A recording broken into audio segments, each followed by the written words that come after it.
तो भव्यात्मा हो लोकानुप्रेक्षा में आगे बढ़ने से पहले कल के कुछ होमवर्क की चर्चा कर लेते हैं। कल दो प्रश्न दिए गए थे। एक था सम्यक दर्शन का अनेकांत, स्याद्वाद और नय, इन तीनों पद्धति से कथन करना है। और दूसरा प्रश्न ये था कि क्या सम्यक दर्शन वस्तु है। ये प्रश्न पूछा गया था। ठीक है, चलिए अब आप लोगों को बताना है आपके उत्तर क्या क्या है। एक एक एक एक व्यक्ति बताएगा, जो भी है सब लोगों को हम सुनेंगे फिर आगे बढ़ेंगे। ठीक है, क्योंकि ये हमारा आज का स्वाध्याय का तरीका। क्यों? क्योंकि हम चिंतन क्या करते हैं ये महत्वपूर्ण है। और जिन्होंने बिल्कुल भी चिंतन नहीं किया है, कल क्लास के बाद में किसी ने भी इस विषय के बारे में सोचा भी नहीं है, वो लोग शांति से, जिन्होंने चिंतन किया है उनका रेडीमेड चिंतन ले लेना। ठीक है ना? मराठी में क्या बोलते हैं मालूम है इसको? मराठी में क्या बोलते हैं? दीपा दीदी को पूछ लेते हैं। दीपा दीदी क्या कहते हैं इसको? रेडीमेड चीजों के ऊपर डल्ला मारना क्या बोलते हैं? आयत्या आयत्या पिठावर नागोबा. अयोध्या बेड़ावर नागोबा। ठीक है ना? मतलब पहले से वहां पर वामी बनी हुई है, जाकर के महाराज बैठ जाएंगे, कोई बात नहीं है। ठीक है, हो सकता है किसी किसी को प्रॉब्लम तो नहीं किया, तो चलो जिन्होंने किया उनके विचार को सुन लेते। सबसे पहले शुरुआत कर लेते, जब मेरे पास जैसे लाइन बनी हुई है उसके हिसाब से प्रमोद जी बोलिए पहले, उसके बाद रविंद्र जी, फिर अरविंद जी, फिर रेखा दीदी, फिर शीला दीदी, फिर अंजलि दीदी, मतलब फिर मतलब डॉक्टर मेघना सम्यक दीदी, और फिर जिन्होंने बटन नहीं दबाया वो सारे। सम्यक दर्शन पहले एक वस्तु है। मैं इसको कंफर्म करता हूँ, क्योंकि सम्यक दर्शन भी जीव का स्वभाव है। और स्वभाव गुण और प्रयास से द्रव्य बनता ही है, तो द्रव्य का, ये जीव द्रव्य का स्वभाव दर्शन है। उसी में सम्यक दर्शन भी। तो फिर जीव को वस्तु कहेंगे या सम्यक दर्शन को वस्तु कहेंगे? मेरे पास आपके उत्तर से जो प्रश्न उठते हैं मैं भी बता रहा हूं, चलो। जी। तो हाँ। सम्यक दर्शन वस्तु तो जीव ही है। हम्म। वस्तु तो जीव ही है, सम्यक दर्शन का गुण है, मतलब तो सम्यक दर्शन उसका मेरा गुण है। प्रश्न सीधा है आपसे, भाई हाँ। जीव को वस्तु कहूं या सम्यक दर्शन को वस्तु कहूं? सम्यक दर्शन तो हमारे हिसाब तो गुण है, गुण है मैं स्वभाव। मैं अरे हरे सर, आपका आप ही के हिसाब से आप, मैं जानना चाहता हूं क्योंकि हम लोग निर्णय तो किसी पर नहीं आ रहे हैं। अभी आपके उत्तर सुन करके मेरे मन में जो जिज्ञासा उठ रही है मैं आपको पूछ रहा हूं कि जी जी। आपने कहा कि जीव और जीव का गुण या जीव का श्रद्धा गुण आप जो कह रहे हैं वो सम्यक दर्शन है ना? तो जीव को मैं वस्तु कहूं क्या सम्यक दर्शन को वस्तु कहूं? नहीं तो एक्चुअल में कि सम्यक दर्शन जीव का ही पार्ट है, हाँ, द्रव्य का ही पार्ट है, इसलिए वो भी द्रव्य हो गया। इसलिए सम्यक दर्शन भी द्रव्य हो गया। तो आपने यहां पर क्या कर दिया? गुण और गुणी की विवक्षा को अभेद कर दिया, और जी। उसमें इन्होंने बोल दिया कि सम्यक दर्शन और जीव कोई अलग चीज नहीं होती है। भाई सबको समझ में आ रही है बात? प्रमोद जी क्या कह रहे हैं? सही है नहीं? बाद में खुलासा हो जाएगा। ठीक है, इस तरीके से इन्होंने कहा कि भैया सम्यक दर्शन भी वस्तु है, ऐसा प्रमोद जी कह रहे हैं। चलो, अब कितने लोग हैं जिनको कहना है कि सम्यक दर्शन वस्तु है? हाथ ऊपर करें। हाँ, वो हैंड रेज वाले बटन को छोड़ो, हाथ ऊपर कर लो। अच्छा, और जिनको लगता है कि सम्यक दर्शन वस्तु नहीं है? सम्यक दर्शन वस्तु नहीं है, हेमांगी दीदी, डॉक्टर शोभा दीदी, कुसुम दीदी, डॉक्टर शैला दीदी, आज ज्यादातर डॉक्टर्स बोल रहे हैं कि सम्यक दर्शन नहीं है। हाँ, तो पहले डॉक्टर लोगों को भी, अब आपका एक, चलो आप पहले बताओ फिर उनके पास जाता हूँ मैं कि भैया आपने कह दिया कि सम्यक दर्शन जो है वो वस्तु है। डॉक्टर शैला दीदी, आपको क्यों लग रहा है कि सम्यक दर्शन वस्तु नहीं है? सम्यक दर्शन ये नित्य भी है अनित्य भी है, क्योंकि ये क्षायक्षमिक ज्ञान है ना ये, तो इसमें चलमल अगर दोष लगता है इसलिए। आपने दो तीन चीजें वो अंदर नहीं जा रही दीदी। आपने सम्यक दर्शन को सिर्फ क्षायक्ष में कह दिया, ये भी अंदर नहीं गया। दूसरा, सम्यक दर्शन को आपने क्या कहा? ये नित्य ये नित्य है और नित्य अनित्य भी है, है, मतलब तो इसलिए इसलिए कि वो वस्तु, इसलिए वस्तु नहीं है वो। वस्तु है। नहीं, वस्तु नहीं है वालों की चर्चा चल रही है। जो लोग सम्यक दर्शन को वस्तु नहीं मानते उनकी चर्चा चल रही है। बाकी तो सारी चीजें, चर्चा और आगे बढ़ेगी, पहले वो वस्तु है कि नहीं है इसके ऊपर चर्चा वस्तु चलेगी। वस्तु है। वस्तु सम्यक है दर्शन। तो नहीं, हमको वस्तु नहीं है वाले चाहिए। हेमांगी दीदी कहाँ गए? आपने हाथ ऊपर किया था, वस्तु क्यों नहीं है? वंदना भैया, हम्म, सम्यक दर्शन मतलब जीव का श्रद्धान, मतलब वो जीव का एक भाव है, परिणाम है। और जी। परिणाम को हम वस्तु नहीं कह सकते हैं, परिणाम को वस्तु नहीं कह सकते, क्यों नहीं कह सकते? क्योंकि वस्तु में कुछ, उसके कुछ गुण और वो द्रव्य होता है, होता है।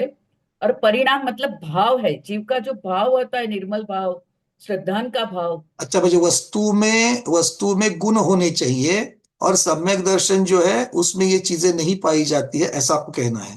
तो सम्यक दर्शन स्वयं एक गुण है। भाव, भाव जो जीव का परिणाम है, परिणाम, अच्छा मतलब उसको वस्तु मतलब आपको कहने की वस्तु मतलब वो फिजिकल होना चाहिए, पदार्थ, पदार्थ, हाँ। फिजिकल अस्तित्व होना चाहिए उसका। हाँ, हाँ, तो हाँ। सम्यक दर्शन का अस्तित्व होता है कि नहीं होता है? सम्यक दर्शन श्रद्धान का विषय है भैया, श्रद्धा है, मतलब जीव के जो भाव है, श्रद्धा है, तो वो उसका है। अस्तित्व है कि नहीं है? वो भी भावों से हम कर सकते हैं, उसके वस्तु ऐसे देखने में नहीं आएगी। वो जीव के जो उसका व्यवहार है उससे देखने में आएगी, उससे हमें भास होगा, ये चलो सम्यक दृष्टि है इस केवल। अपेक्षा से हेमांगी दीदी ने कह दिया, चलो उन्होंने अपनी अपनी बाजू रख दी है। और कौन था यहाँ पर? सुरेश पहाड़ी जी जुड़ चुके हैं क्या? आपने मुझे राइटिंग में भेजा था कुछ। सुरेश पहाड़ी जी आज जुड़ चुके हैं क्या? अगर है तो यहाँ एड्रेस कर देना। तो इनका भी कहना है कि इन्होंने जो बोला है मैं वो भी बात रख देता हूँ ताकि वो भी यहाँ पर सम्मिलित हो जाएंगे। सम्यक दर्शन वस्तु नहीं है, सुरेश पहाड़ी जी कह रहे हैं। सम्यक दर्शन जीवों का भाव है और सम्यक दर्शन वस्तु नहीं है, पर वस्तु का यथार्थ श्रद्धान सम्यक दर्शन है, ऐसा सुरेश जी को कहना है। वो वस्तु का जो किया हुआ श्रद्धान है उससे सम्यक दर्शन कहा है, इसलिए वो वस्तु नहीं है, वस्तु से अलग है। क्योंकि जिसका श्रद्धान किया जा रहा है वो अलग है, जिसका श्रद्धान किया जा रहा है, जिसका ज्ञान हो रहा है, जिसका श्रद्धान हो रहा है, वो चीज अलग है और जिसे श्रद्धान हो रहा है वो चीज अलग है। इस अपेक्षा से, प्रभु जी सुन लेना इस बात को, इस अपेक्षा से वो कह रहे कि वो पर है, इस अपेक्षा से वो पर है, ऐसा इनको कहना है और इसलिए बोलते कि वो वस्तु नहीं है। चलिए और कोई? स्मिता दोषी दीदी क्या लगता है? भैया वस्तू आहे, यथार्थ श्रद्धान करणं हे वस्तूच झालं ना, म्हणजे सम्यक दर्शन वर यथार्थ श्रद्धान करणं हे वस्तूच वाटतं मला, तर वस्तू आहे, कारण द्रव्याच्या वस्तु की, अपेक्षेने चलो म्हणजे वस्तु की परिभाषा क्या होगी? वस्तु की परिभाषा क्या होगी? किसी को याद आ रही है? अरविंद जी अनम्यूट कर लीजिए। वरना भैया जी जो जानने योग्य है। जो जानने योग्य है उसे तो ज्ञेय कहते हैं। देखो आप लोगों को एक बात समझना है कि हम लोग चर्चा करते वक्त विषय के अनुसार एक धर्म का वर्णन कर लेते हैं। जैसे अभी ये यहाँ पर आ गया, वस्तु के बारे में हमने कहा था ये जानने योग्य होती है वो वस्तु है, जानने योग्य होती है वो वस्तु है। पर क्या जो जानने योग्य होती है वही वस्तु होती है? नहीं, बात दोनों में फर्क है। तो वस्तु तो जानने योग्य है, किंतु जो जानने योग्य है वही वस्तु है क्या? और भी कोई उसके उत्तर आएंगे? सुशीला दीदी। प्रयोजनभूत तत्व को वस्तु कहेंगे, वो पदार्थ है, मतलब जानने योग्य प्रयोजनभूत तत्व। प्रयोजनभूत तत्व, तो तत्व को कहेंगे वस्तु, जी, तो पदार्थ को कहेंगे कि नहीं कहेंगे? पदार्थ तत्व है पदार्थ तत्व है जी, प्रयोजनभूत तत्व है दीदी। तत्व, पदार्थ और उसके बाद में द्रव्य, इन तीनों में कोई फर्क है या समान है? जी। जो द्रव्य है उसमें गुण और पर्याय है, और तत्व में भी जो जानना जाता है वो तत्व है। तो आपने दो अलग अलग परिभाषा लगा रहे हो। आप एक को गुण पर्याय का समूह कह रहे हो और दूसरे को फिर जानने वाली बात लगा रहे हो, तो दोनों को समान कैसे मानोगे? भैया जी, जो हाँ प्रयोजनभूत तत्व है ना वही पदार्थ है, यानी 7 तत्व ही पदार्थ है, उसमें पाप और पुण्य मिला देते हैं। कोई बात नहीं, वो तो 9 पदार्थ हो गए। अब वस्तु को कैसे जोड़ेंगे? इन सबके साथ में वस्तु को कहाँ लाएंगे? आप बिल्कुल सही कह रही हो, मुझे वस्तु को लाना है उसके अंदर। वस्तु जानने योग्य प्रयोजन उसका है ना, भाव है उसमें। तो सारे पदार्थ वस्तु है? सारे पदार्थ वस्तु हैं, देखिए सारे पदार्थ प्रयोजनभूत है, प्रयोजनभूत तत्व। तो सारे पदार्थ प्रयोजनभूत है। हाँ, नहीं, जो सारे पदार्थ प्रयोजनभूत है, मतलब 9 पदार्थ जितने भी हैं वो प्रयोजनभूत हैं, है ना? तो फिर सारे 9 के 9 फिर वस्तु हो गए। जी, वस्तु हो गए वो। फिर सम्यक दर्शन भी उसके अंदर कर वस्तु हो जाएगी, क्या नहीं हो जाएगी? सम्यक दर्शन इसलिए वस्तु है क्योंकि वो जीव का स्वभाव है, और स्वभाव में यानी स्वभाव स्वतत्व है उसका, जिसे हम अलग नहीं कर सकते जीव से, ये इसलिए सारी वो। इंफॉर्मेशन अगर हम लोग एक जगह जोड़ेंगे ना, तो हम भैया जी, सबका एक कंफ्यूजन दिख रहा है। भैया जी, हाँ, गुण और गुणी जैसे कहते हैं, ऐसे मतलब जो द्रव्य जीव द्रव्य है, और जो जीव है वही सम्यक दर्शन जो श्रद्धा करता है, मतलब तो गुण और गुणी जैसा संबंध करेंगे तो वस्तु है ही, मैं ऐसा मानता हूँ। देखिए, ये सारी चीजें एक ही चीज के नाम है।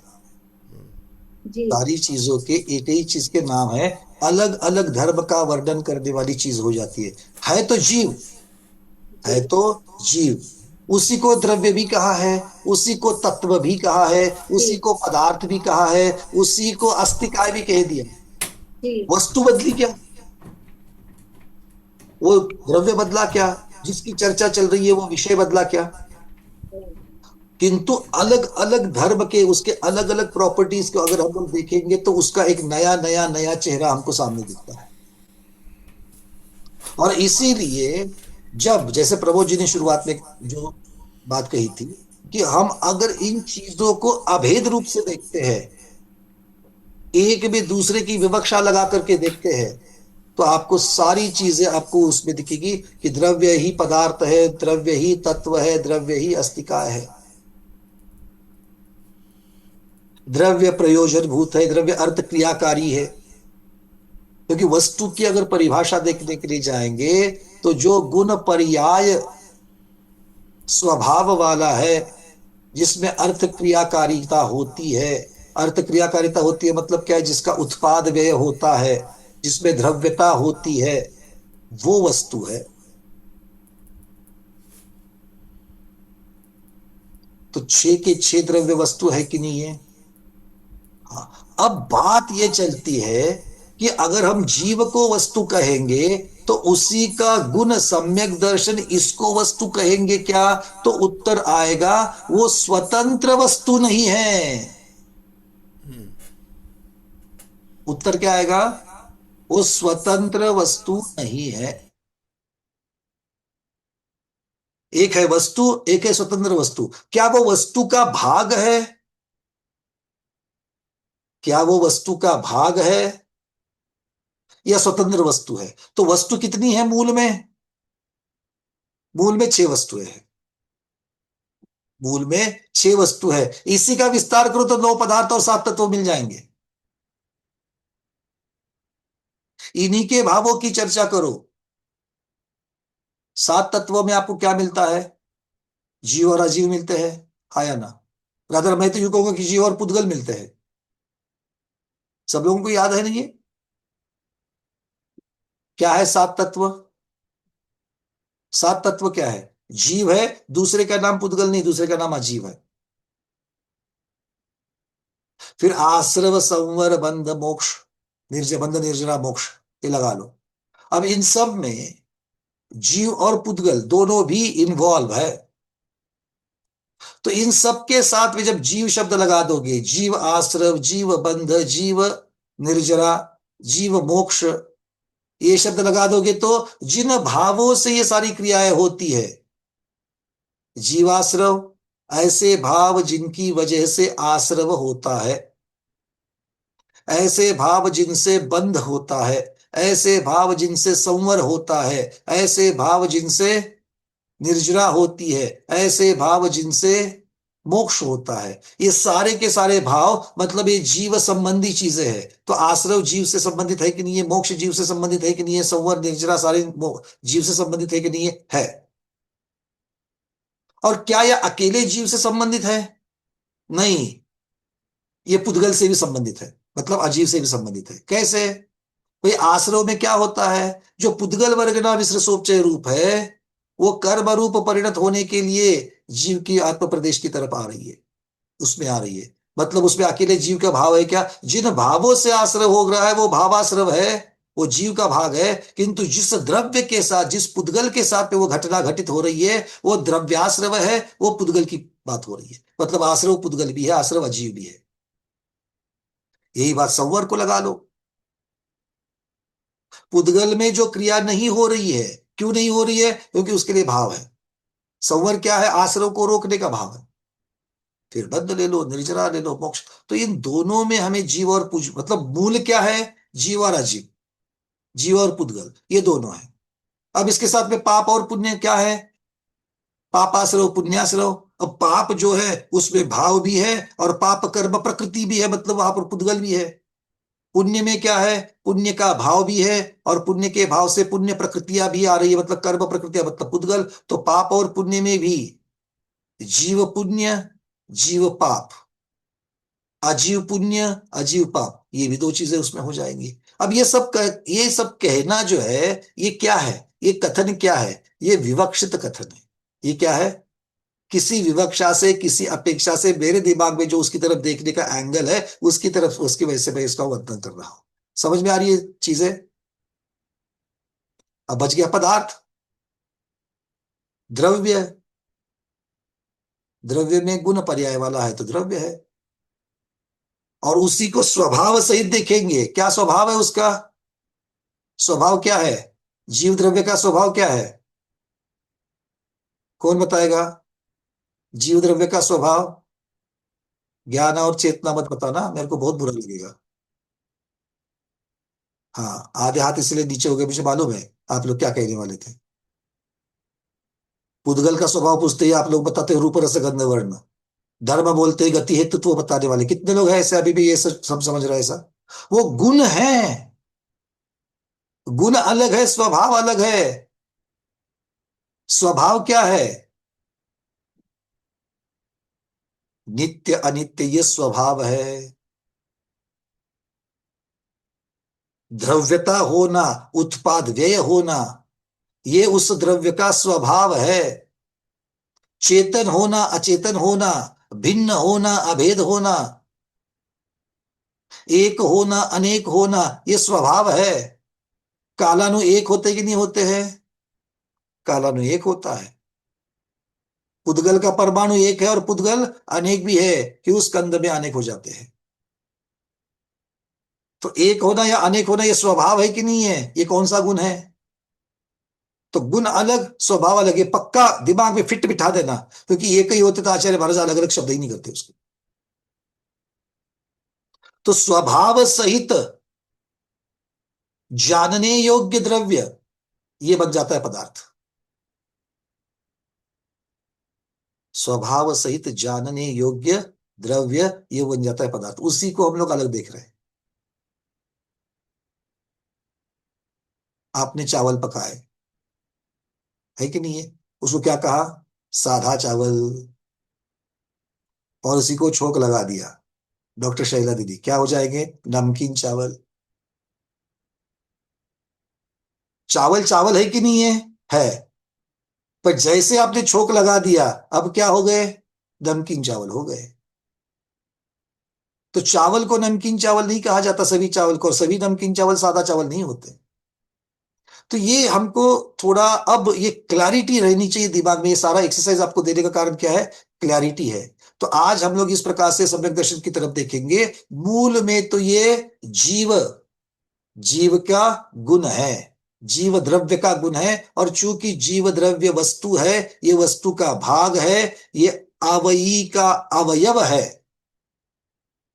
कल हमने बताया था शरीर अवयवी है, हाथ उसका अवयव है। तो हाथ को भी हम शरीर कहते हैं कि नहीं कहते हैं? हाथ को भी शरीर कहते हैं। मतलब अवयवी और अवयव को जब अभेद रूप से देखते हैं, तब जाकर के जीव और सम्यक दर्शन अलग है क्या? अलग नहीं है। पर यह स्वतंत्र वस्तु नहीं है। क्यों? क्योंकि छह को छोड़ करके और कोई वस्तु है क्या? नहीं है। तो ये स्वतंत्र वस्तु है क्या? ये स्वतंत्र वस्तु नहीं है। ठीक है। अच्छा, अब यहां तक की बातें क्लियर है? एक प्रश्न का तो उत्तर हो गया। अगर आप उसको वस्तु कहोगे तो भी मैं उसको एक्सेप्ट कर लूंगा, वस्तु नहीं है ऐसा कहोगे तो भी मैं उसको एक्सेप्ट कर लूंगा। दोनों के उत्तर। पर वस्तु नहीं है ये जिन्होंने बोला, उसके पीछे की विवक्षा होनी चाहिए कि वो स्वतंत्र वस्तु नहीं है, इसलिए आप नहीं कह रहे हो। और ये वस्तु का ही भाग है, इसलिए आप उसको वस्तु कह रहे हो। जो वस्तु है कहने वाले हैं, उनकी ये विवक्षा है तो मैं उसको एक्सेप्ट कर लूंगा। क्लियर हो गया?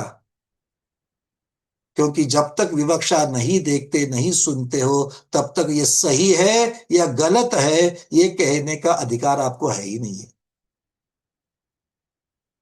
श्रोता को पहले वक्ता के कथन को सुन लेना है और वक्ता के भी अभिप्राय को सुन लेना है। जब तक वक्ता का अभिप्राय नहीं समझ में आता है, तब तक वो सही कह रहा है क्या गलत कह रहा है ये आपको समझेगा ही नहीं। बोलो हाँ। अब हर रोजमर्रा की जिंदगी में इसको लगाना है। अगर अंदर से रूम से कोई आवाज देकर के कुछ कह रहा है आपको, तो पहले उसकी विवक्षा को जानो। ये किस अपेक्षा से कह रहा है, ये क्या कह रहा है, इसमें किसी को सुधारने की जरूरत है, किसी के भलाई की चीज है कि नहीं है, क्या ये मेरे दोष बता रहा है या मेरे गुण की स्तुति कर रहा है या मुझे कुछ करने के लिए कह रहा है। उसके पीछे की मंशा को देखो। ठीक है ना? अच्छा हो गया भैया आपने बता दिया। अब मैं देखती हूँ, मुझे मालूम है क्या विवक्षा से बोलते हैं, मुझे मुझे मालूम है क्या उनके मन में क्या रहता है। अगर किसी का गलत अभिप्राय है तो भी आपको मैंने सॉल्यूशन देके रखा हुआ है। मैंने मतलब आचार्य ने सॉल्यूशन देके रखा है। क्या है? अगर कोई आपके दोष की चर्चा कर रहा है तो क्या है, सचमुच मुझ में दोष है तभी तो वो बोल रहा है, तो मुझे सुधरने की जरूरत है। और अगर सचमुच में मुझ में वो दोष नहीं है तो बोलने वाले के बोलने से क्या होता है, वो थोड़ी केवली है। चले जाओ, आगे जाओ। क्या कहते हैं गुजराती में अरविंद भाई? आगे जाओ, आगे जाओ, आगे चलो। और अगर स्तुति कर रहा है तो ये इस स्तुति तो क्या है, हमारे गुरुओं को देखो, ऐसे उनमें हजारों गुण भरे हुए हैं। ठीक है भैया आपने बोल दिया, अच्छी बात है। वो क्या कर रहा है, वो क्या कर रहा है स्तुति, वो अच्छे चीज को अच्छे कह रहा है, मतलब तू ठीक है भाई, कोई प्रॉब्लम, तू अपना काम कर। क्लियर है? आगे बढ़े। तो ये रोजमर्रा की जिंदगी के लिए बहुत महत्वपूर्ण है। विवक्षा क्या है? अच्छी तरीके से सुनना, उसका ग्रहण करना और फिर उसके ऊपर रिएक्ट करना। बिना सोचे समझे रिएक्ट करोगे तो प्रति समय संसार में भटक रहे हो। अब चलते हैं, सम्यक दर्शन का अनेकांत से कथन करना है। सारे हैंडल्स हटा दो। सम्यक दर्शन का अनेकांत से वर्णन करना है, और जब अनेकांत से वर्णन करना है तो स्याद्वाद और नए, इनसे कुछ अलग बताओ, तब जाकर के सुनने में ठीक लगेगा। क्योंकि वही बात आप आनेकांत में बताओगे, वही बात स्याद्वाद में बताओगे, और वही बात अगर नए में बताओगे तो नहीं चलेगा। है ना? चलो, कौन बताएगा सबसे पहले? स्मिता दीदी बोलो। अनेकांत से एक दृष्टांत दे दो, अनेकांत उसी अनेक सम्यक दर्शन को अनेकांत से आद्वाद और हा, नए से बोलना है। बोलिए। अनेकांत म्हणजे एक किंवा अनेक. मग अनेकांत का भी परिभाषा नहीं करनी है मुझे, को सिर्फ सम्यक दर्शन का अनेकांत से वर्णन कर लो। ते सांगते ना, म्हणजे यथार्थ श्रद्धानाम सम्यक दर्शन हे एक झालं आणि अनेकच्या रूपाने त्याचे 8 अंग आहेत, हे अनेक झालं. सम्यक दर्शनचे 8 अंग आहेत ना. देखो, अनेकांत में किस चीज का वर्णन होता है? जब मुझे स्यात से निकालना है, स्यात को अलग रखना है, नए को अलग रखना है, एक पक्ष को अलग रखना है। सम्यक दर्शन आहे, सम्यक दर्शन नाहीये असं पण. सम्यक सॅट. दर्शन है और सम्यक दर्शन नहीं है, तो सम्यक दर्शन जो नहीं है हा, तो उसकी तो चर्चा कैसे करेंगे? आपका सही हो सकता है, मेरे प्रश्न का उत्तर दे तो हो सकता है कि आपका सही है। म्हणजे सम्यक दर्शन मिथ्या दृष्टीच्या अपेक्षेने सम्यक दर्शन नाही आहे, सम्यक दृष्टीच्या अपेक्षेने सम्यक दर्शन आहे असं. तो ये तो दो अलग अलग जीव हो गए ना, दो अलग अलग विवेक्षा से हो ही जाएगा। सम्यक दर्शन आहे, दर्शन नाही असं. सॅट असते, सॅट नसते. हाँ, बहुत अच्छा बताया और सही भी बताया आपने। बस सिर्फ मैं आपको और थोड़ा सा ऐसा हिला हिला करके देख रहा था कि सही है ना। आपने सही कहा, आपको कहना है, आपने बहुत सही उत्तर उत्तर दे दिया। सम्यक दृष्टि मिथ्या दृष्टि मतलब स्व चतुष्टय और पर चतुष्टय की अपेक्षा से सम्यक दर्शन का आस्तिपना और सम्यक दर्शन का नास्तिपना आपने अच्छा बताया। ठीक है, ये अनेकांत से वर्णन हो गया। सब लोगों को समझ में आ रही बात है? पर ये क्या है, ये ज्यादातर स्वभाव में भी आएगा, पर इसका उपयोग आपको स्याद्वाद में होता था, अब स्याद्वाद का उदाहरण दे दो। अगर आपने इसको अनेकांत में रखा है तो स्याद्वाद का उदाहरण दे दो। सैद्वाद मध्ये सांगितले ना, अस्ति आहे, अरे तो अस्ति फिर ना. अनेकांत में क्या है? आपने तो अनेकांत, मैं पहले से आप लोगों को बताया है, आप लोगों को अनेकांत, स्यादवाद और नए में थोड़ा सा अंतर रखना है, नहीं तो आप जो कहोगे तीन ही जगह पर लागू हो जाएगा। नहीं, अगर ये आपने स्यादवाद से बताया है कि स्यात् अस्ति और स्यात् नास्ति, इसकी अपेक्षा से मैंने सम्यक दर्शन का वर्णन कर लिया। हाँ हाँ ठीक है, और तो फिर अनेकांत से कर लो। हाँ, वय मगाशी सांगितले ते चुकलं का? अरे एका या नहीं भाई, देखो ये यहाँ भी अनेकांत में भी वो सही होता है, स्याद्वाद में भी सही होता है, तो दोनों में से एक बता दिया तो दूसरा तो कुछ तो अलग बताना पड़ेगा अब आपको। बात तो उसी चीज की चल रही है, बात तो उसी की चीज, और अनेकांत में जो कह रहे हो उसी पे से एक धर्म लेकर के आपको नए में भी कहना है। नाही मध्ये सांगू शकते की बाबा सम्यक दर्शनचे 8 अंग आहेत, त्यातले एक अंगाचं कथन करणार त्याला नाही म्हणतात. ये तो नई की परिभाषा होगी, तो सम्यक दर्शन का वर्णन कर लो ना। सम्यक, आपके कथन में मुझे सम्यक दर्शन के बारे में ये कुछ कह रही है ऐसा दिखना चाहिए। करो करो करो, आप अभी क्या है ना, अंदर सब कुछ भरा हुआ है, बट उसको सही चैनल से बाहर निकालना है, बस इसका तैयारी करते आप जा रहे हो, सही जा रहे हो, थोड़ा सा और अच्छी तरीके से। अंजलि दीदी नागपुर। वंदना भैया, नए के अपेक्षा कहेंगे तो सम्यक दर्शन के लिए हम यही कहेंगे कि वस्तु का यदि यथार्थ उसके स्वभाव के साथ यदि उसको जानना है तो वो सम्यक दर्शन होगा, वही उसका स्वरूप रहेगा सम्यक दर्शन का। तो आपने सम्यक दर्शन के कौन से पक्ष का वर्णन किया नए में? उसके गुण का वर्णन कौन किया से कि गुण का? सही को जानना, जानने का, तो यदि यथार्थ सही जानना, जाना, यथार्थ यथार्थ जानना, जानना। वो भी किसको? तत्वार्थ को जानना। हाँ, तो तत्वार्थ के ऊपर श्रद्धान करना, ये आपने एक पक्ष रख दिया, नए से कह दिया, नए चलो से ठीक कहेंगे। है। अब नए का हो गया, अब स्याद्वाद और अनेकांत में बताओ। त्याद्वाद से कहेंगे कि स्यात् आस्ती है, स्यात् नास्ती है। कभी कभी ऐसे होता है कि एखादी वस्तु हम देखते हैं अरे वो तो अब उसके उन्होंने बारे बताया, में कुछ दूसरा तो बताओ, कुछ नया बताओ।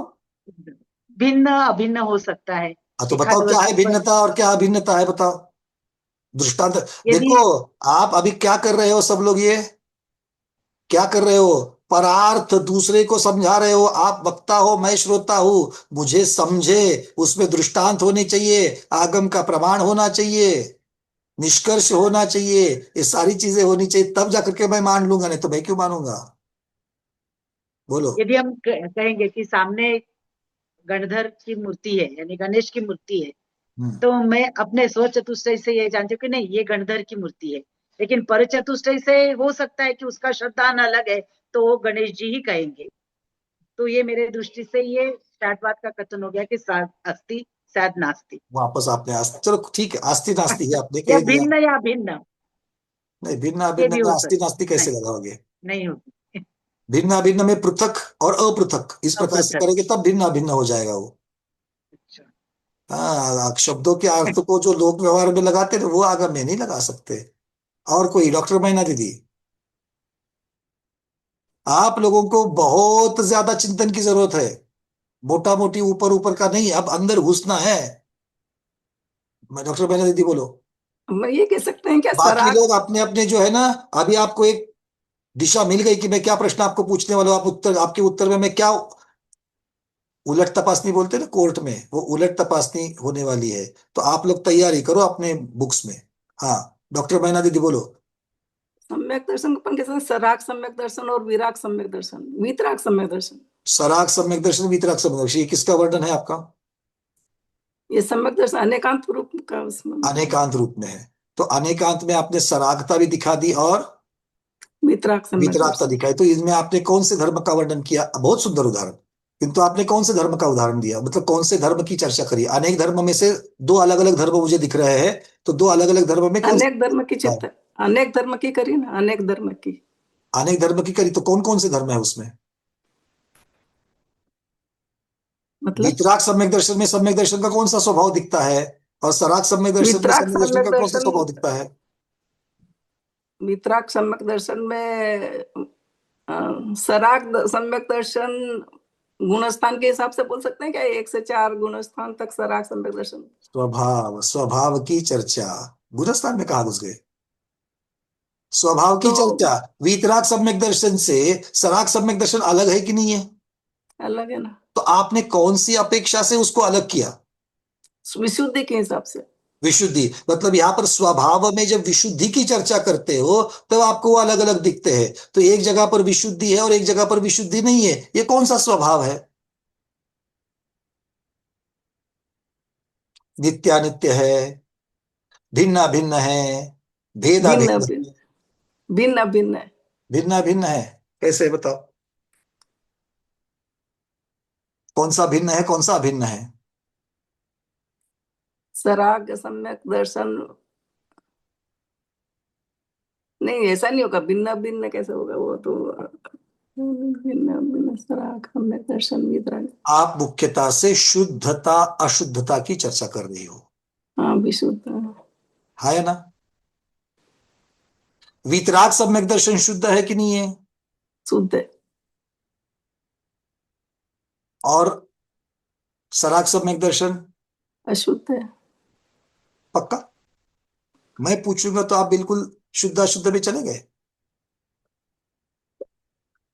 वो तो चारित्र की अपेक्षा कहा जा रहा है, वीतराग चारित्र की अपेक्षा से सम्यक दर्शन वीतराग हो गया। और वीतरागता तो 11वें 12वें गुणस्थान की तरफ से आ जाएगी, 10वें के पहले नहीं, 10वें के पहले, 10वें और 10वें के पहले तो सरागता है, और चौथे गुणस्थान में क्षयिक सम्यक दर्शन है, बिल्कुल निर्दोष। तो बिल्कुल निर्दोष है तो फिर शुद्ध अशुद्ध की बात कहां पर आ गई? मेरा प्रश्न आपको है तो आपको सिद्ध करना है इसको। शायिक सम्यक दर्शन तो बिल्कुल शुद्ध है, क्योंकि वो एक बार हो जाता है तो हटता नहीं है बिल्कुल, तो वो नित्य है शायिक सम्यक दर्शन। और जो बाकी के औपस्मिक है, ये जो है ये अनित्य है, क्योंकि ये आगे पीछे भी हो सकते हैं। और अब आप पहुंच गए अनेकांत में। आप नित्य और अनित्य की चर्चा कर रही हो। नित्य धर्म भी आपको सम्यक दर्शन में दिख रहा है, अनित्य धर्म भी दिख रहा है। क्षयिक सम्यक दर्शन नित्य है, औपशमिक सम्यक दर्शन अनित्य है। ये हो गया अनेकांत वर्णन, बहुत सुंदर, पहुंच गए वहां पर। मतलब हम जो कह रहे हैं, हम जिस प्रकार से उत्तर दे रहे हैं उसकी भी तो परफेक्ट देखनी है आपको। चलिए बहुत बढ़िया, अनेकांत का हो गया, अब स्यात की चर्चा लगाओ। में ये तो भी बोल दे उन्होंने कि ये स्यात, ये अनेकांत में से स्यात को अलग निकालना बहुत महत्वपूर्ण है। बात वही चलती है, अनेकांत में भी आप वही बता रहे हो, स्यात में भी वही बता रहे हो, उदाहरण चेंज कर दो बस। क्योंकि स्यात की वजह से ही तो आपको अलग अलग धर्म दिखते हैं, अलग अलग विवक्षा से दिखते हैं। तो अनेकांत में भी वही चर्चा चलती है, स्यात में भी वही चर्चा चलती है, सिर्फ उदाहरण बदल दो। क्योंकि क्या है, स्यात अनेकांत का ही तो रूप है। अनेकांत को प्रमाण का हिस्सा मान दिया गया और उसका स्वरूप स्यादवाद बता दिया। तो स्वरूप और स्वरूपी अलग होते हैं क्या? स्यात जीव, तो ये बोल सकते हैं सात जीव सम्यक दर्शन मूर्ति में के स्यात लगा करके बोलो, तहत। स्यात सम्यक दर्शन ऐसा है, स्यात सम्यक दर्शन ऐसा है, बोलो। अब इसका उदाहरण दे दो, अब इतना तो बता दिया हमने आपको। सम्यक दर्शन स्यात नैसर्गिक भी है, शायद अधिगमज भी है। हाँ बहुत मेरे बढ़िया, को ठीक है। तो सम्यक दर्शन स्यात निसर्गज है, सम्यक दर्शन स्यात अधिगमज है। हो गए, विवक्षा से लगा लो, हो गया कि नहीं हो गया? अरे हाँ तो बोलो। हाँ। अब बता, अब क्या रह गया? नए का कथन रह गया। बहुत सारा इंफॉर्मेशन आप लोगों के लिए आ रहा है, नोट डाउन कर लो अकलंक महाराज, बोलो। अब एक पक्ष का वर्णन ले लो। अब एक पक्ष, 4 प्रकार के अनुयोगों में तत्वार्थ श्रद्धानम सम्यक दर्शन, सदृष्टि ज्ञान वृत्तानि, उसमें से क्या है सम्यक दर्शन की परिभाषा? श्रद्धानम परमार्थानाम आप्तागम तपोभृताम यथार्थ स्वरूप। त्रिपुरापूर्णमष्टांगम सम्यक दर्शनम अस्मयम। ये हो गया किसके अपेक्षा से? चरणानुयोग की अपेक्षा से। तो एक धर्म को ले लो और सम्यक दर्शन को बोल दो। सच्चे देवशास्त्र गुरु के ऊपर श्रद्धान करना, ये सम्यक सम्यक दर्शन दर्शन है। तो ये बात क्या हो जाएगी? ये नए एक पक्ष को लेकर के आप चल रहे हो, है ना? सही है। बस ठीक है, समझ में आ रही है बातें? चलिए रविंद्र जी, आप जरा बता दीजिए कुछ और। हाँ, मैं अनकांत के रूप में उसको नित्य अनित्य भेद अभेद और मूर्तिक अमूर्तिक के इसमें मैंने किया है। बहुत सुंदर, बोलिए। हाँ, अनित्य इसलिए है कि क्षायिक सम्यक दर्शन की षष्ठान हानि वृद्धि रूप पर्याय की अपेक्षा अनित्य है। शाइक सम्यक दर्शन के षट स्थान गुणवृत्ति, ओके ठीक है, हाँ, शाइक है, ठीक है। हाँ, प्रथमोपशम सम्यक तथा शायक सम्यक सम्यक शाइक में दर्शन भी, छूट। शाइक में भी आपको क्या दिख रहा है? कौन सा धर्म दिख रहा है आपको अनेकांत के लिए? बदलने वाला दिख रहा है और बिना बदलने वाला भी दिख रहा है। तो इसे क्या कहेंगे? नित्य अनित्य। नहीं, नित्यानित्य में नष्ट होना और नष्ट नहीं होना ये है। यहां पर बदलाव होना और बदलाव नहीं होना, इसकी चर्चा है। हाँ, बदला होना, परिणमन। और थोड़ा इसे क्या कहेंगे प्रभु जी, इसको क्या कहेंगे? हानि वृद्धि के दृष्टि से, हाँ। हानि की अपेक्षा वृद्धि की अपेक्षा, मतलब हानि वृद्धि होना और एक में हानि वृद्धि नहीं होना। अच्छा, एक बात हमने देखी थी कही तो, याद है क्या आप लोगों को? जो गुण प्रत्यय अवधि ज्ञान होता है, हाँ, उसमें वर्धमान वाला भी होता है, हीयमान वाला भी होता है, और एक क्या होता है? अवस्थित और अनवस्थित। अनावस्थित। तो अवस्थित में क्या होता है? कोई बदलाव नहीं है, और हाँ, अनवस्थित में क्या अवस्थित। होता है? बदलाव बदलाव होता होता है। है। क्या वो शब्द लगा सकते हैं यहाँ पर? हाँ, लगा सकते हैं ना। क्षयिक सम्यक दर्शन अवस्थित भी है, क्षयिक और सम्यक दर्शन अनावस्थित। अनवस्थित भी है। ये दोनों धर्म को आपने वहां पर लगा दिया, बहुत बढ़िया। चलिए और आगे। प्रथमोपशम सम्यक तथा क्षायक सम्यक सम्यक दर्शन छूट सकता है, इसलिए अनित्य है, वो भी अनित्य है। बहुत बढ़िया। तो उसके स्यात, बाद स्यात सम्यक दर्शन अनित्य है। उसके बाद नित्य का यह है, जीव द्रव्य की गुण की अपेक्षा नित्य है, क्योंकि जीव द्रव्य का गुण है वो कभी भी छूटेगा नहीं, वो बना रहेगा, इसलिए वो नित्य है। तो क्षयिक की अपेक्षा से नित्य है। नित्य है, शायिक सम्यक दर्शन की अपेक्षा से नित्य है। तो उसके बाद नित्य भेद अनित्य रूप ये में आपने स्यात नित्य स्यात अनित्य, ये आपने स्याद्वाद की अपेक्षा बता दिया, बहुत बढ़िया। अब चलते हाँ, हैं नई की अपेक्षा। अभेद अभेद रूप से मूर्तिक अमूर्तिक रूप से भी किया है वो तो। अच्छा, वो भी कर लीजिए। चलिए अभेद और भेद में बता दीजिए कैसे अभेद, होगा। हाँ, अभेद है, गुण की अपेक्षा अभेद है, बहुत दूसरा बढ़िया। गुण नहीं है, वो एक ही गुण है। तो द्रव्यता की अपेक्षा सम्यक दर्शन एक ही है। हाँ, उसके बाद भेद के रूप में सम्यक दर्शन के अनेक भेद है। सम्यक दर्शन के अनेक भेद है। सम्यक उपशम दर्शन के कितने भेद है? सम्यक दर्शन के कितने भेद है? तो उपशम सम्यक दर्शन, क्षायोक्षम सम्यक दर्शन, क्षायिक सम्यक दर्शन, फिर तो निमित्त की अपेक्षा। संख्यात, संख्यात और हाँ, असंख्यात भी होते हैं। असंख्यात और अनंत हो सकते हैं। नहीं, अनंत नहीं होंगे। अनंत नहीं होंगे, क्यों नहीं होंगे? क्योंकि चलो, उसके जो संख्यात तो समझ में आता है ना कि दो चार पांच हाँ, ऐसे भेद होते हैं। अब असंख्यात कैसे होते हैं? असंख्यात जीव सम्यक संख्यात ये उनके सम्यक दर्शन की अपेक्षा से असंख्यात हो सकता है। और अनंत जीव सम्यक दृष्टि है क्या? है ना। अनंत जीव सम्यक दृष्टि है? नहीं। हाँ, नहीं, प्रमोद जी नहीं बोल रहे हैं। सम्यक दृष्टि नहीं है, अनंत जीव नहीं है। पक्का? पर सिद्ध तो सभी सम्यक तो होंगे ना, अनंत साइक सम्यक तो सिद्ध होगा तो अनंत है। तो संख्या की अपेक्षा, संख्या की अपेक्षा जीव अनंत है, पर सबका सम्यक दर्शन एक प्रकार का ही तो है।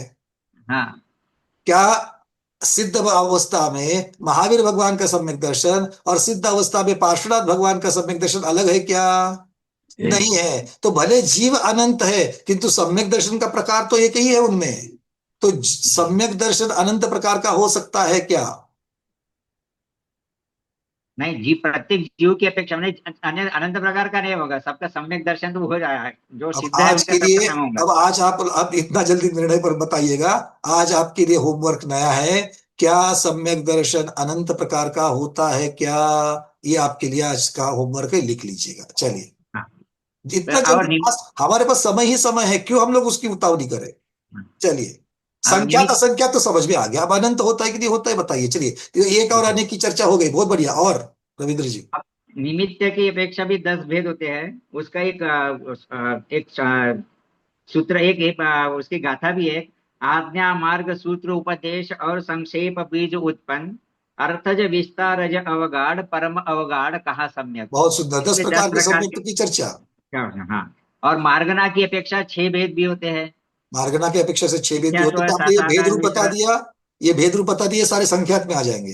हाँ, अभेद रूप भी बता दिया। जी, बहुत अब बढ़िया। अब मूर्तिक के रूप में करते हैं, नर हाँ, नारकादि पर्याय में जीवों को सम्यक्त होता है, शरीर के साथ सहयोगी अवस्था को देखकर सम्यक जीव कहा जाता है। इस अपेक्षा से मूर्तिक भी है। मूर्ति क्या, फिर से बताओ। नर नारकादि पर्याय में जीवों को सम्यक तो होता है, शरीर के साथ संयोगी अवस्था को देखकर सम्यक जीव कहा जाता है। इस अपेक्षा से मूर्तिक भी है। बहुत सुंदर। तो जिस अपेक्षा से जीव को मूर्ति कह दिया, तो उसी अपेक्षा से उसका गुण जो है वो भी मूर्ति कहलाएगा। बहुत बढ़िया। तो पतंजलि मूर्तिक है। हाँ, अमूर्तिक है। जीव अमूर्तिक है, उसका गुण होने की अपेक्षा से अमूर्तिक भी है। बहुत सुंदर। और इस प्रकार सम्यक दर्शन नित्य अनित्य भेद अभेद मूर्तिक अमूर्तिक अनुगुण से युक्त होने के कारण अनेकांत रूप है। ये सारे सारे आप लोगों को लिख के रख रहे, बड़ा सुंदर मंथन चिंतन किया है रविंद्र जी, बहुत बहुत अनुमोदना है। और आगे थोड़ा। और फिर शाद्वात की इसमें सम्यक दर्शन कथनचित मूर्तिक है और कथनचित अमूर्तिक भी है। चलिए, अब ये सारे वाले कथनचित लगा दो जिसकी हाँ, चर्चा कथनचित चली नित्य है। है, अच्छा, कथनचित इसको अनित्य अभी है। तक जिसकी चर्चा नहीं हुई है, ऐसा एक है स्यादवाद में बता दो जिसकी अभी तक चर्चा नहीं हुई है। अच्छा, सम्यक दर्शन कथनचित निसर्गज है और अधिगमज भी है। वो तो हो गया अभी थोड़ी देर पहले। अरे वो भी हो गया। याद करता हूँ, आगे का बता दो क्या तब हम तक। ऐसा कह सकते हैं, सम्यक दर्शन स्यात् साधि शांत है, हाँ और हाँ, सम्यक दर्शन प्यात साधि अनंत है अनंत भी है। हाँ, बिल्कुल कह सकते हैं। है ना? क्योंकि शादी हाँ, है, क्योंकि ये अनादिकाल से नहीं होता है, इसलिए शादी है। शादी किंतु चायोश्रमिक की अपेक्षा से और उपशम की अपेक्षा से शांत भी है, मतलब शादी शांत भी शांत हो गया, ये कथनचित हो गया। और दूसरी विवक्षा क्या है, क्षयिक सम्यक्त्व की अपेक्षा शादी अनंत है। अनंत है। चलिए, बहुत बढ़िया। अब रह गई अब बात फिर नए की। न्याय की अपेक्षा से व्यवहार न्याय से सत्य तत्व का श्रद्धान तथा देवगुरु शास्त्र का श्रद्धान यह सम्यक दर्शन है। सम्यक तो अंतर्मूर्त काल तक रहता है और अनंत काल तक भी बना रह सकता है, अनादि काल तक भी बना रह सकता है। यानी यह शांत इसका आपने भी कहा था, उसका तो वर्णन किया गया। नए में किस पक्ष का वर्णन कर रहे हो आप? हाँ, सम्यक तो अंतर्मूर्त काल तक भी बना रह सकता है और अनंत काल तक भी रह सकता है। तो उसके अनवस्थित, मतलब आप उसको काल की अपेक्षा जो उसकी अनवस्थितता है वो आप दिखा हाँ रहे हो। वो, हाँ, तो और उसके एक पक्ष को लेकर के अवस्थित चल पना रहे हैं। दोनों भी दिखा रहे हैं। ठीक है, एक और एक पक्ष को लेकर के। हाँ, और सम्यक की जीव ऐसा कह के एक एक शुद्ध निश्चय ऐसे भी सम्यक जीव ऐसा कहते हैं। और तो निश्चय नए का वर्णन कर रहे, तो निश्चय तो नए में हाँ, एक ही उदाहरण दे देना नए में, क्योंकि एक पक्ष का वर्णन करेगा। और हाँ, मिथ्यात्व यह सम्यक गुण की विपरीत परिणति है। ये भी एक नए की अपेक्षा से कह सकते हैं हम। मिथ्यात्व यह सम्यक तो गुण की विपरीत परिणति है। सम्यक गुण की विपरीत परिणति। ठीक है, चलो कोई बात नहीं, ये विपर्ययनांग नए का के जो कथन कर दिया। मिथ्यात्व होता है। और हमने जो सम्यक जीव गुण का गुण है मतलब कि पांच प्रकार के मिथ्यात्व होते हैं, तो पांच प्रकार से सम्यक भी हो सकता है उसका उल्टा। तो उसमें से एक हाँ पक्ष लेकर के इन्होंने बता दिया, इसलिए उसको बोलना तो नहीं कह दिया वहां पर। हाँ, अब सम्यक दर्शन क्या बोलते हैं, उसको वस्तु है कि नहीं, इसके ऊपर मैंने दो लिखे हैं। सम्यक दर्शन जीव का गुण है और जीव से अभिन्न है, इसलिए गुण और गुणी की अपेक्षा से वो उसे वस्तु कह सकते हैं। बिल्कुल। हाँ, और दूसरा लिखा है द्रव्य और गुण दोनों का स्वरूप भिन्न होने से जीव द्रव्य है और उसका सम्यक तो गुण है। इस अपेक्षा से वस्तु या और यह वस्तु या द्रव्य नहीं हो सकते। तो यहाँ पर उसको स्वतंत्र वस्तु नहीं है ऐसा स्वतंत्र कह वस्तु दो। है। बस हाँ, इतना कह दो। ऐसा लिखा है। हाँ, बहुत सुंदर। ये इसकी चर्चा तो हमने पहले करी, वस्तु और हाँ स्वतंत्र वस्तु। ठीक है। तो ये अभी ऑलमोस्ट सारे चीजों को यहाँ पर रविंद्र जी के साथ जो चर्चा हुई है, बहुत सारी चीजों को यहाँ पर हम लोगों ने टच कर दिया। उसके उदाहरण आ गए, क्या लेना चाहिए, कितना मंथन किया था। अगर 5 मिनट मंथन किया है तो ये सारी चीजें 20-25 मिनट मंथन करेंगे तो आएगी। ठीक है। तो हमारा चिंतन मंथन का समय थोड़ा सा बदलना पड़ेगा, और जो पारंपरिक तरीके से हम लोग सोचते हैं उससे हटकर हमें थोड़ा सा सोचना पड़ेगा। ये बातें दो क्लियर हो गई? अरे एक तो हाथ तो बोलो। हाँ, चलो अभी हाइड्रेस हटा दो। अभी बहुत सारी चर्चा इसके ऊपर हो गई है, अब चलते थोड़ा सा आगे। ठीक है, चलिए। सुनना दीदी, बोलो। हा भैयाजी, भैयाजी बोलिए। मला म्हणायचं होतं की क्षायिक सम्यक दर्शन अनंत काळपर्यंत राहतंय आणि सिद्ध जीव तर अनंत अनंत सम्यक तर गुणच आहे की 8 गुणापैकी त्यांचा. हो मग ते अनंत जीवांचा अनंत काळपर्यंत राहणारा प्रत्येक पर देखिए, तो क्या जीवांचा हर एक का सम्यक दर्शन अलग है क्या? अगर हर अलग एक का सम्यक दर्शन अलग होगा तो अनंत संख्या बनेगी, उसकी अनंत प्रकार बनेंगे।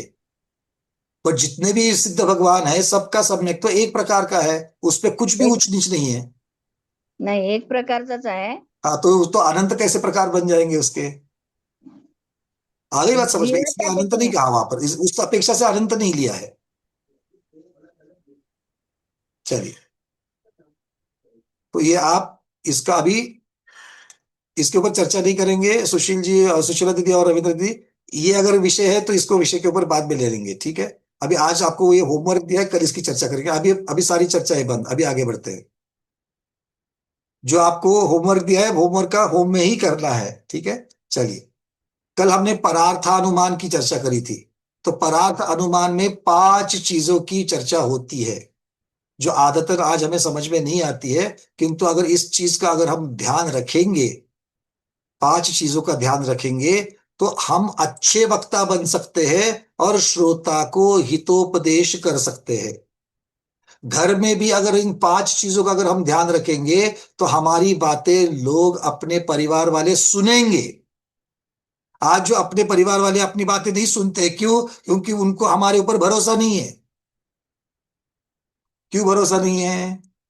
क्योंकि ये 5 चीजों की हम आश्रय नहीं लेते हैं, ठीक है? तो परार्थ अनुमान में जहां पर वक्ता श्रोता को तर्क से कुछ समझा रहा है, तर्क से ज्ञान दे रहा है, तो उसके बारे में 5 चीजें कौन सी महत्वपूर्ण बताई जाती है, वो 5 चीजों के बारे में बताना है। कौन बताएगा? सुरेखा दीदी बताएंगे? करते क्या? अनम्यूट किया है।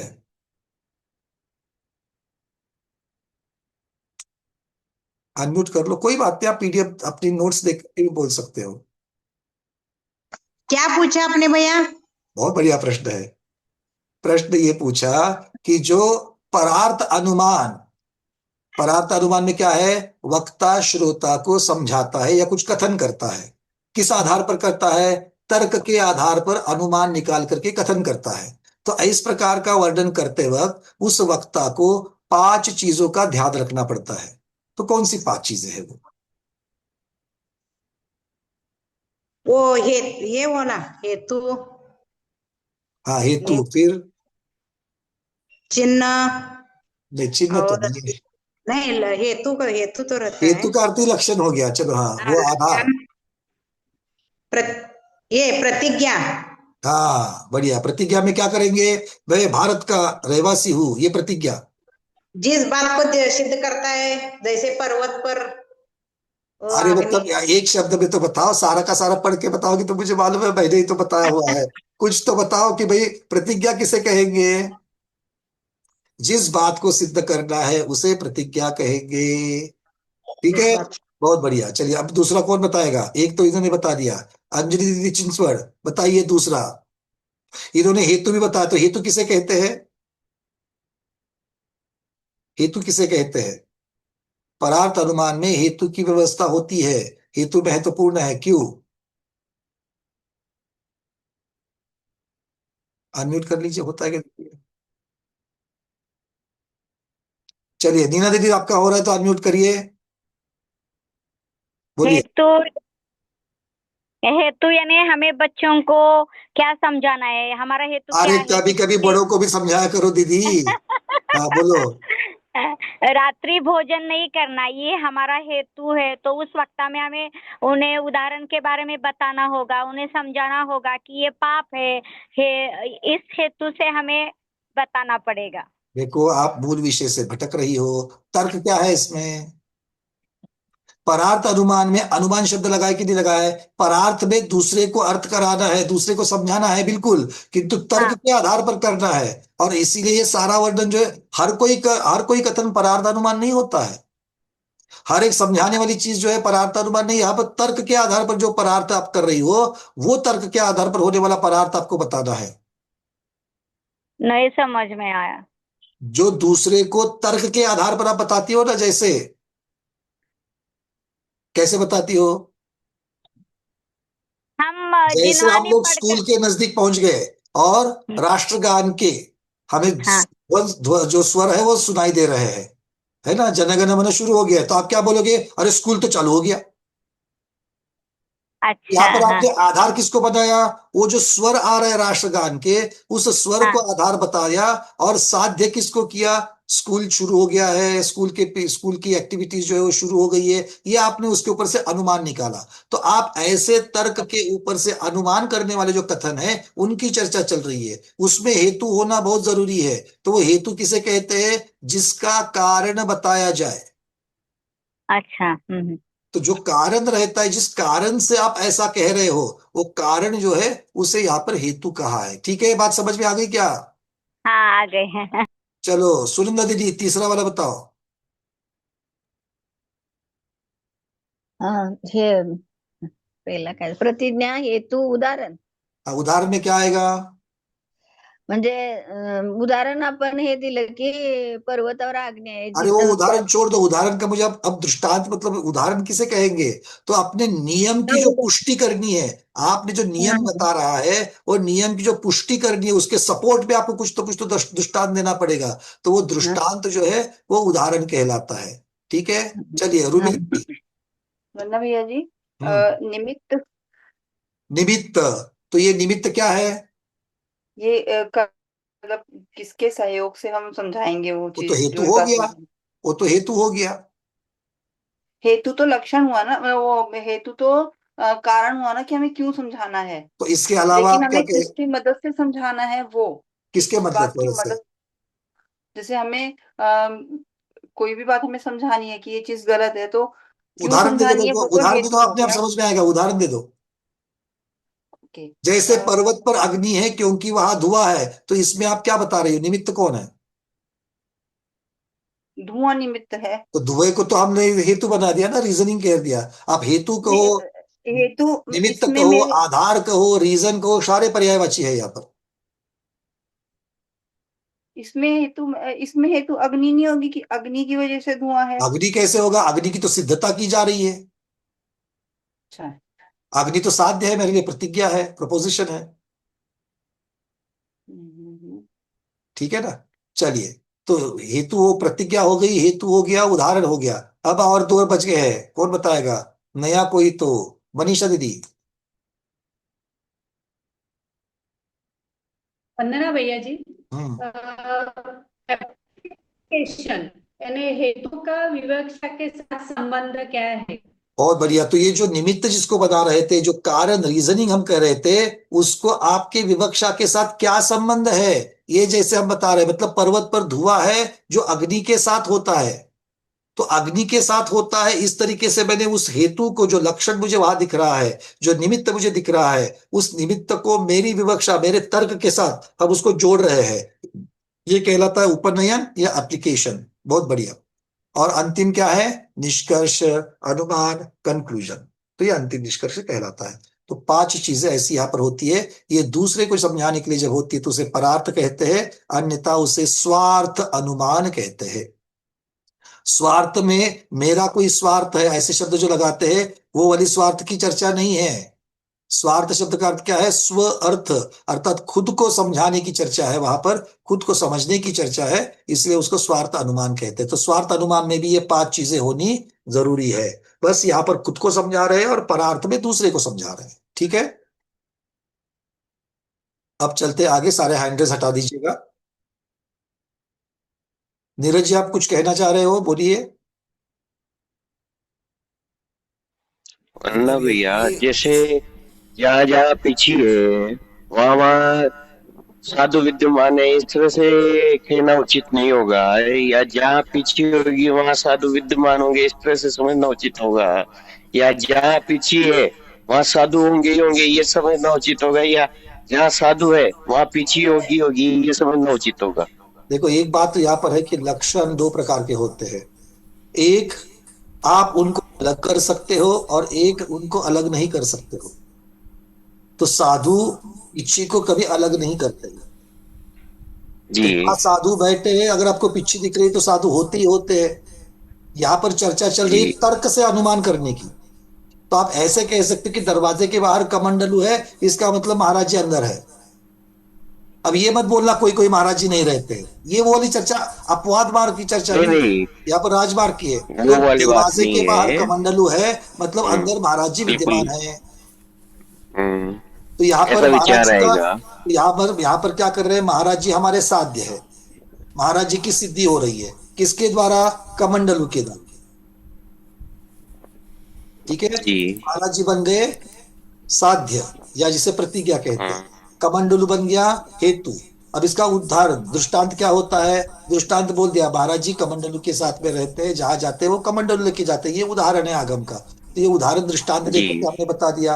अब इसके साथ साथ में हम्म, एप्लीकेशन, एप्लीकेशन क्या है, बस इसी चीज को समझ के हमने तर्क कैसे लगाया। भाई हम लोगों ने तर्क लगाया कि कमंडलू दिख रहा है इसलिए महाराज जी होते हैं। तो इसका आधार क्या है, आगम में हम लोगों ने देखा हुआ है, आगम में कहा गया है कि मुनिराज जो होते हैं वो हमेशा दिगंबर मुनिराज कमंडलू के साथ रहते हैं, जहां भी जाते हैं शौच का उपकरण उनके साथ रहता है। तो ये जो है ये एप्लीकेशन है, यह मेरे तर्क का आधार है। और उसके बाद में फिर जाकर के अंतिम अनुमान निष्कर्ष क्या है कि महाराज जी की सिद्धि, महाराज जी वहां पर अंदर बैठे हुए हैं। ठीक है, तो इस जी। प्रकार से इसको कर सकते हैं। तो इसको पीछे में किस तरह से, पिच्ची जैसे में, बहुत सी बार पिच्ची ऐसा में भी होता अगर है। अगर अब पिच्ची को जब तक आप अलग नहीं करते हो तब तक नहीं होगा। और ऐसा ऐसा ऐसा वो कथन होगा ही नहीं कि पिच्ची दरवाजे के बाहर है मतलब महाराज जी अंदर है, ऐसा तो कथन बनेगा ही नहीं। नहीं नहीं, ऐसा कथन नहीं बनेगा। हाँ ये कर जैसे सकते हैं, बहुत से मयूर घरों के पिच्ची है, मयूर पिच्ची है, इसका मतलब ये दिगंबर मुनिराज है। हाँ, ये कथन तो ये परफेक्ट तर्क से बैठेगा। अनुमान निकाल सकते हो आप, बिल्कुल। बिल्कुल बिल्कुल। ठीक है, इस तरीके से कर सकते हैं। वरना भाई प्रतिज्ञा रूबी दीदी, जिस बात को सिद्ध करना है हेतु कारण है, तर्क नहीं है। तीसरी तर्क तो यहाँ पर आ गया, तर्क मतलब यहाँ पर उदाहरण है, तो उसको तर्क नहीं कहा। कल हमने जो चीजें कही है उसी शब्द को रखना है, अब नए शब्द डाल करके और कंफ्यूजन नहीं करना है रूबी दीदी। आगम के शब्द जो कल आपको 5 दिए हैं उसी के अनुसार चलना है, उसके अर्थ दिए हैं उसके अनुसार चलना है। चलिए, भैया जी, हाँ अरविंद जी बोलिए। ये जो अपने अनुमान किया वो निगमन ऐसा कुछ बोला था कल। निगमन, निगमन को अनुमान कहते हैं, कंक्लूजन ओके कहते हैं, ओके अंतिम निष्कर्ष भी ओके ओके कहते हैं। ओके आगम का शब्द है निगमन। ओके ओके बहुत बढ़िया। वरना भैया, यस। चलिए अब थोड़ा सा, अब चलते हैं आगे। अब कल जो बात आ गई थी, लिंगभूत शब्द आ गया था। क्या शब्द था, लिंगभूत। लिंगभूत अर्थात लिंगेण हेतु रूपेण भूयते इति लिंगभूतः, इस प्रकार से शुभचंद्र महाराज ने बात कही थी। तो लिंगभूत मतलब जो हेतु लक्षण उसकी विवक्षा होती है, उसकी अपेक्षा से ये परार्थ अनुमान की चर्चा आचार्य भगवान ने कर दी। अब आगे कहते हैं, अथवा लिंग संभूतो नयः कथ्यते, अर्थात जिस नय की उत्पत्ति लिंग से होती है, लक्षण से, हेतु से होती है, उसे लिंग संभूत नय कहा जाता है। ठीक है, बात वही है। तो जिस आधार से आप एक पक्ष का वर्णन कर रहे हो उसको उसी आधार का नाम यहां पर संज्ञा दी जा रही है। चलिए, अब यहां से आगे आचार्य महाराज कहेंगे, अथ नाना स्वभाव युक्तस्य वस्तुतः एक स्वभाव ग्रहणम नयापेक्षया कथ्यते इत्याह। अर्थात अब ये कह रहे हैं कि नाना स्वभाव युक्तस्य, अर्थात अनेक स्वभाव से युक्त कौन, वस्तु। उस वस्तु में क्या है, वस्तुना, वस्तु में क्या है, एक स्वभाव ग्रहणन, किसी एक स्वभाव को ग्रहण करना नय की अपेक्षा से कहा जाता है। तो अर्थात अनेक धर्म में से एक धर्म का कथन करना, ये नय की अपेक्षा कथन कहा जाता है, नया पक्ष कहा जाता है। अब ये आगे की गाथा में, गाथा क्रमांक 264 में आचार्य महाराज कहेंगे। अब तक किस चीज का वर्णन चल रहा था, नय के बारे में कह रहे हैं। 263 में क्या कहा, 264 में फिर से नय की चर्चा आ रही, तो डुप्लीकेट हो रहा है क्या, नहीं। 263 में नय का स्याद्वाद और अनेकांत के साथ में संबंध लगा दिया। 263 में क्या किया, नय का स्याद्वाद और अनेकांत के साथ संबंध लगा दिया, हाँ या ना। हाँ, तो कैसे लगाया बताओ। जिन्होंने जिन्होंने हाँ बोला उतने तो कम से कम बताओ, नय का और स्याद्वाद का कैसे संबंध है, कौन बोलेगा। अरविंद जी बोलिए। जी ये श्रुत ज्ञान का एक अंग है मतलब। नय और स्याद्वाद, इनका संबंध करना है, श्रुत ज्ञान को क्यों बीच में ला रहे हो? तो स्वाध्याय में जो कथनचित जो मतलब कथन करते हैं जो वस्तु के स्वभाव का, इसमें एक धर्म को लेके ही जो निरूपण करना, उसको मतलब नहीं बोलेंगे। वो तो नय हो गया, नय की परिभाषा हो गई। अब नय का स्याद्वाद के साथ में संबंध लगाओ। देखो स्याद्वाद में क्या होता है, उत्तर देखो कैसे आएगा। स्याद्वाद में क्या होता है, विविध धर्मों की चर्चा अपेक्षा से विवक्षा से की जाती है, ये स्याद्वाद। और नय में क्या होता है, उसी में से एक धर्म या एक विवक्षा का कथन किया जाता है। मतलब क्या होगा, नय स्याद्वाद का अंग है, नय स्याद्वाद का अंग है। कल लिख के लिया है कि नहीं लिया, एक बार अपने नोट्स को देखो। बराबर। एक वाक्य लिखा है हमने कल। अलका बरजाता दीदी अच्छी तरीके से सबको सुनाना, बोलो। भैया जी अनेकांत, आपको लिख रहा था कि स्याद्वाद अच्छा एक अनेकांत मिनट, धर्म। किसी की तो यहाँ पर इको हो रही, कोई एक से ज्यादा स्पीकर्स वहां पर ऑन है। कहाँ पर है, अब बोलो। हाँ अरविंद जी के यहाँ पर है, पूरी। स्वादवाद अनेकांत धर्म को कथन करने की पद्धति है और नए उस स्वादवाद कथन का एक विवक्षित भेद है। स्याद्वाद कथन का एक भेद, स्वादवाद कथन का मतलब नय और स्याद्वाद में क्या है, नय स्याद्वाद का एक भेद या एक अंग है। ठीक है, चलिए बहुत बढ़िया। अब स्याद्वाद का अनेकांत के साथ में, स्याद्वाद का अनेकांत के साथ में कैसे संबंध लगाओगे, कौन बताएगा? रेखा दीदी, दीपा दीदी, कल्पना दीदी, सुनीता दीदी, आज कहाँ हो आप लोग, जग जाइएगा। हाँ हिना दीदी बताइए। स्याद्वाद अनेकांत वस्तु निरूपण करने की पद्धति है।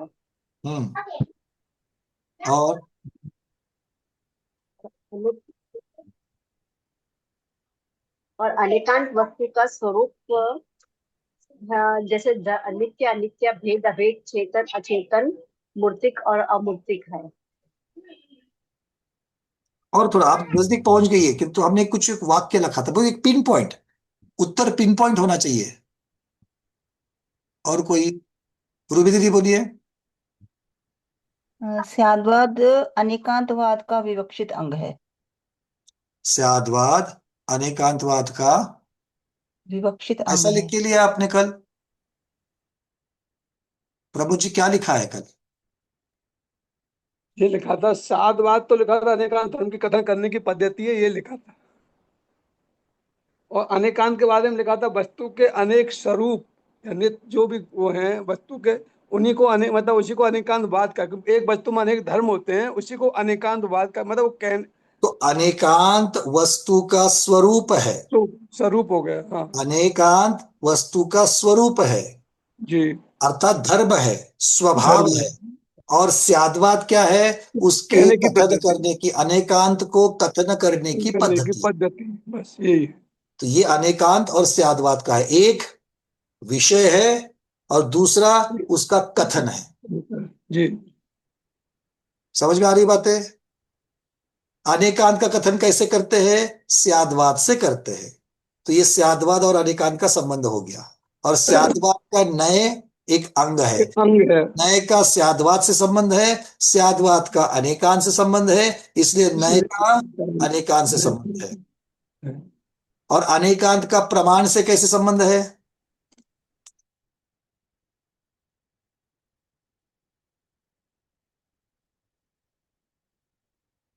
कुसुमगिरी मुंबई। क्योंकि शुद्ध ज्ञान प्रमाण का एक भेद है, नहीं भी है, प्रमाण का एक अंग बन जाता है। मैंने शुद्ध ज्ञान पूछा ही नहीं, मैंने प्रमाण पूछा। तो यही तो बोल रहे ना, क्योंकि शुद्ध ज्ञान प्रमाण का एक भेद है। एक भेद है, हम तो पूरे प्रमाण की चर्चा कर रहे हैं। नहीं भी प्रमाण का एक अंग बन जाता है, नई वस्तु के अनेक धर्मों में से। वो पढ़ा हुआ मेरे को नहीं चाहिए, मैंने उससे, वो मुझे मालूम है आप लोगों ने क्या लिखा है, मैंने तो बताया आप लोगों को, वही तो लिखा है आपने। मैंने उसमें थोड़ा सा बदलाव करके पूछा आपको सिर्फ। वहां पर प्रमाण के एक भेद शुद्ध ज्ञान के साथ में लिंक लगाई है, तो जो लिंक श्रुत ज्ञान के साथ बनती है वही लिंक पूरे प्रमाण के साथ बनेगी कि नहीं बनेगी? बोलो। आपने फ्रिज के अंदर दूध रखा है, आपने फ्रिज के अंदर दूध रखा है, तो दूध का संबंध किसके साथ बना? उस बर्तन के साथ बना जिसमें दूध है। और बर्तन कहां पर रखा हुआ है? एक कप्पे में रखा हुआ है, एक सेक्शन में रखा हुआ है। तो उस कप्पे में वो बीच वाला जो कप्पा है, कप्पा समझते हो सब लोग? बीच वाला भाग है ना, बीच वाला जो सेक्शन है, उस सेक्शन में दूध का उसके साथ संबंध बन गया। तो क्या दूध का संबंध सिर्फ उस कप्पे के साथ है बर्तन के थ्रू? दूध का संबंध बर्तन से, बर्तन का उस कप्पे से। किंतु दूध का तो कप्पे के साथ बन गया संबंध, किंतु दूध का पूरे रेफ्रिजरेटर के साथ में संबंध बना कि नहीं बना? दूध कहाँ रखा है? फ्रिज में रखा है। दूध कहाँ रखा है? उस कप बीच वाले कप्पे में रखा है। दूध कहाँ रखा है? बर्तन में रखा है। तो तीनों के साथ संबंध लग गया कि नहीं लग गया? तो नए का संबंध स्याद्वाद से भी है, नए का संबंध अनेकांत से भी है, और नए का संबंध शुद्ध ज्ञान से भी है, और नए का संबंध पूरे प्रमाण से भी है। पूरा प्रमाण मतलब केवल ज्ञान। आ रही बात समझ में? तो श्रुत ज्ञान के साथ संबंध है, तो श्रुत ज्ञान तो प्रमाण का एक भाग है। तो प्रमाण के एक भाग में एक कप्पे का संबंध है, एक कप्पे का संबंध है, तो पूरे फ्रिज का भी संबंध हो गया कि नहीं हो गया? अपने आप हो जाता है। ठीक है। तो पूरे प्रमाण के साथ भी नए का संबंध बनता है। प्रमाण का एक भेद श्रुत ज्ञान के साथ भी नए का संबंध बनता है। उसके बाद स्याद्वाद का और अनेकांत का प्रमाण के साथ संबंध बन गया, इसलिए नए का संबंध उन सबके साथ बन जाता। अच्छा, अब एक प्रश्न है आपके लिए। क्या नए का संबंध, क्या नए का संबंध अवधि ज्ञान के साथ हो सकता है? क्या नए का संबंध अवधि ज्ञान से हो सकता है? चर्चा तो शुद्ध ज्ञान की चल रही थी, अब प्रश्न है अवधि ज्ञान का। ठीक है, उत्तर मुझे अभी नहीं चाहिए, ये होमवर्क है, लिख लो। क्या नए का संबंध अवधि ज्ञान से है? ये किसी को फोन करके पूछना नहीं है, रेडीमेड उत्तर नहीं निकालना है। ये सोच, जो लोग अच्छा स्वाध्याय करना चाहते हैं चिंतन से, वो चिंतन जरूर करें। जो प्रश्न पत्रिका के लिए 100 में से 100 मार्क चाहिए, इसलिए 50 लोगों को फोन करके पूछते हैं, उस तरीके से हमको नहीं चाहिए। चलो, बहुत बढ़िया। अब हैंडरेस हटा दीजिएगा, चर्चा चलेगी अब थोड़ी सी आगे की। गाथा क्रमांक 264 आ रही है। अब आपको मुझे बताना है नए और एकांत, नए और एकांत, इसमें समानता क्या है, और नए और एकांत इसमें अंतर क्या है? समझ में आ गया? होमवर्क में करेंगे कि यही करेंगे? नए और एकांत, इसमें समानता क्या है, और नए और एकांत इनमें अंतर क्या है? मेरे ख्याल से होमवर्क, होमवर्क के लिए घर में समय मिलता है कि नहीं मिलता है? ये तो बोलो भैया वो साहब आप सारा क्लास का वर्क आपको घर में दे रहे हो, घर में तो समय नहीं मिलता हमको, है ना। मैं ऐसा नहीं बोल सकता ना कि थोड़ा सा सीरियल का समय कम कर लो। ऐसा बोलते आप लोग, उल्टा मेरे ऊपर ही बिल्कुल प्रहार कर देते हो, अटैक कर देते हो, भैया हम लोग देखते नहीं है। अब क्या करूं मैं? आप लोग तो बिना सीरियल वाले हैं, तो क्या कहूं, कहां से समय निकालोगे? अगर सीरियल में समय नहीं जाता घर में, तो कहाँ जाता है पता नहीं है ना। आगे बढ़े, इसको भी रख दो अंदर। तो कितने प्रश्न हो गए आप आज के लिए? स्मिता दीदी, क्या क्या लिखा जरा प्रश्न पे बताओ। भैया 2 प्रश्न लिहिले, फक्त तेवढं नए और एकांचं नाही लिहिता आलं. अच्छा, पहले 2 प्रश्न कौन से लिखे? पहिले 2, क्या सम्यक दर्शन अनंत प्रकार का है? क्या नए का संबंध अवधि ज्ञान से है? और तीसरा है नए और एकांत ही नहीं कर. नए और एकांत में समानता क्या है और अंतर क्या है? समानता क्या है, अंतर.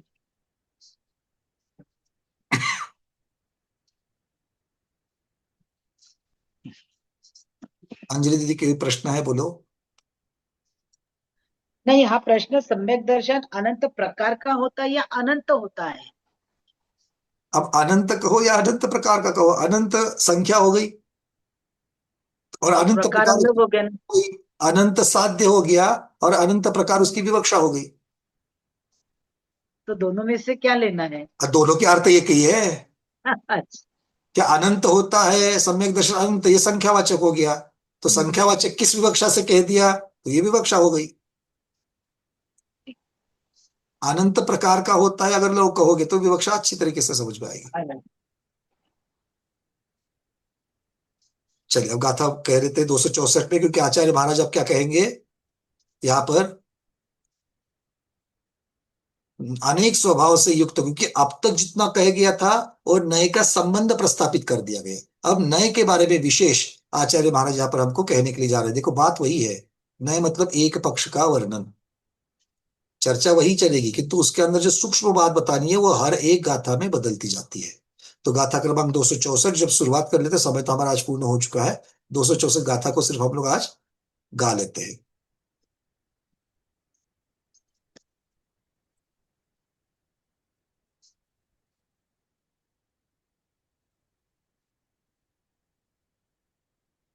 दो सौ चौसठ, एक धर्म को नए कैसे ग्रहण करता है, एक धर्म को नए कैसे ग्रहण करता है इसका वर्णन। नए एक धर्म को ग्रहण करता है हमको मालूम है, किंतु कैसे करता है उसकी चर्चा 264 में आएगी। नाना धम्म जुदम पिय एयम धम्म उच्यते अर्थम तस्सेय विविक्खादो नत्ति विवक्खा हुसे साणम। नाना धम्म जुदम, अनेक धर्मों से युक्त, नाना अर्थात अनेक धर्मों से युक्त, पिय एयम धम्म पी, कौन है नाना धर्म से युक्त, कौन होता है नाना धर्म से युक्त, पदार्थ होता है। नाना धर्म से युक्त जो पदार्थ होता है वो कैसा होता है, पिय, वो कैसा होता है, एय धम्म पी अर्थात एक धर्म रूप होता है। और ये पदार्थ शब्द कहां से लिया, अथम शब्द से पदार्थ शब्द कर दिया, मतलब नाना धर्म युक्त अनेक धर्मों से युक्त पदार्थ है तो भी एक धर्म रूप पदार्थ को कहता है। कौन कहता है, नहीं ये कहता है। ठीक है, तो आचार्य महाराज कह रहे हैं अनेक धर्मों से युक्त जो पदार्थ है उसको फिर भी एक धर्मरूप पदार्थ को कहता है।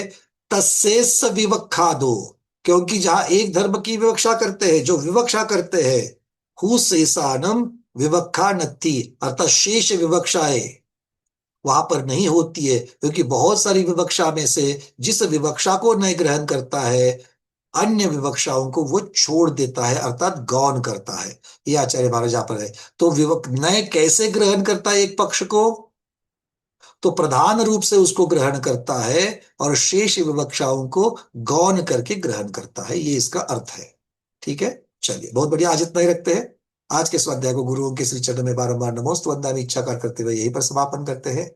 जैनम जयतु शासनम, जैनम जयतु शासनम, जैनम जयतु शासनम।